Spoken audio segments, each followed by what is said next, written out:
India और China generational rival है, चाहे वह आर्मी हो, टेक्नोलॉजी हो या फिर दुनिया की नई सुपर पावर बनना हो। लेकिन चीन हमसे इन सभी एरियाज में अभी बहुत आगे है। लेकिन एक ऐसा सेक्टर भी है जिसमें हम चीन को कड़ी टक्कर देते हैं, वह है स्पेस प्रोग्राम।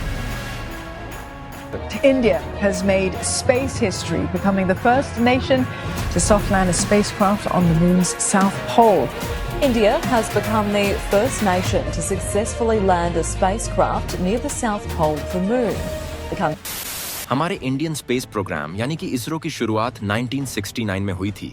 वहीं चीन के स्पेस प्रोग्राम CNSA की शुरुआत 1993 में हुई थी। लेकिन चाइना में रॉकेट और बैलिस्टिक मिसाइल्स 1950s में ही बनने चालू हो गए थे। इसका मतलब चीन के पास रॉकेट टेक्नोलॉजी इंडिया से पहले आ चुकी थी। यदि हम सक्सेस की बात करें तो भारत ने आज तक 94 लॉन्च मिशन किए हैं, जिनमें से 85 सक्सेसफुल रहे हैं और हमारा सक्सेस रेट 90% है। वहीं चीन ने 525 स्पेसक्राफ्ट मिशन किए हैं और चीन का सक्सेस रेट 96.4% है, जो इंडिया से ज्यादा है। लेकिन इंडिया ने चीन के कंपैरिजन में भले ही 400 मिशन कम किए हों, लेकिन हमने कई ऐसे मिशन किए हैं जो वर्ल्ड में दूसरे देश करने में स्ट्रगल करते हैं। इंडिया ने पहले ही ट्राई में मंगलयान को मंगल के ऑर्बिट में भेज दिया था, लेकिन चीन का पहला मार्स मिशन यिंगहो 1 का मैन प्रोपल्शन खराब होने से वह अर्थ के ऑर्बिट में ही फेल हो गया था। हालांकि चीन का second Mars mission Tianwen 1 successful रहा था और चीन ने तियानवेन 1 में ऑर्बिटर के साथ रोवर को भी मार्स के सरफेस पर भेजा था। मंगल के अलावा इंडिया ने मून पर भी 3 मिशन किए हैं, जिनमें चंद्रयान 1 और चंद्रयान 3 सफल रहे। लेकिन चंद्रयान 2 की क्रैश लैंडिंग हुई थी। चीन ने मून पर 6 मिशन किए हैं, जिनमें शुरुआती 3 फेल हुए थे। लेकिन चेंगी 4, 5 और 6 सफल रहे थे।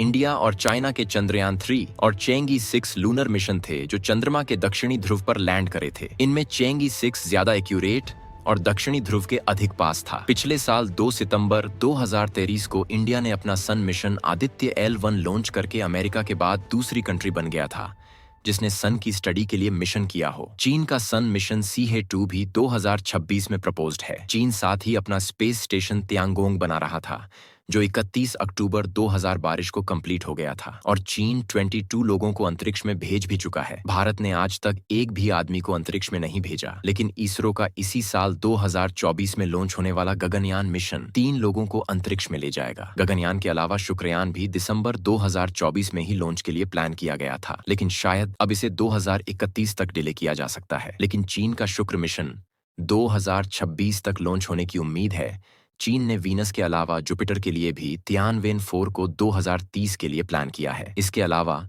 दोनों ही देश की स्पेस ऑब्जर्वेटरी स्पेस में मौजूद है। इनके अलावा इंडिया, नासा और जापान की जेक्सा के साथ मिलकर भी कई मिशन करने वाला है, जिसमें नासा के साथ मिलकर निसार यानी कि रडार इमेजिंग सैटेलाइट बनाने वाला है और जापान के साथ मिलकर चंद्रमा के लिए लूना प्रोब 2026 में और एक शुक्र ग्रह का ऑर्बिटर 2031 तक बनाने वाला है।